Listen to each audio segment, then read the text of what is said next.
প্রাণলিচি drinks প্রবাসের। Saudi আরবের Jeddah, Kuwait ও কাতার প্রতিনিধির পাঠানো তথ্যছবিতে প্রবাসের সংবাদ জানাচ্ছেন মুজাহিদ আহসান। সৌদি আরবের তাবুক প্রদেশের বাংলাদেশি কমিউনিটির নেতৃবৃন্দের সঙ্গে মতবিনিময় সভা করেছেন জেদ্দাস্থ বাংলাদেশ কনসুলেটের কনসাল জেনারেল FM বোরহানুদ্দিন। স্থানীয় এক হোটেলে কাউন্সিল সঞ্চালনায় এতে আরও উপস্থিত ছিলেন councillor labour Aminul Islam, councillor Altaf Hossain, consul passport Kamruzzaman, consul labour Kazi Salauddin ও সোনালী ব্যাংক প্রতিনিধি সৈয়দ মঞ্জুরুল ইসলাম সহ অনেকে।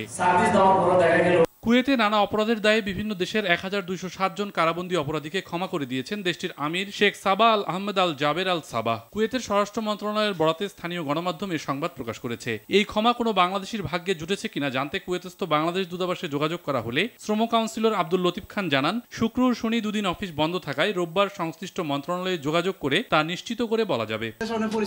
কাতারে গোপালগঞ্জ জেলা মধুমতি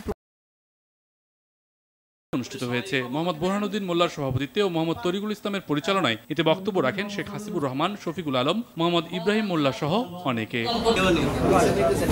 মুজাহিদ আহসান, RTV।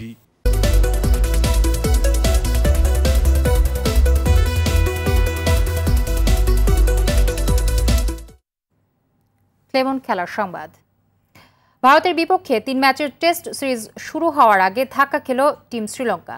টেস্টে অধিনায়ক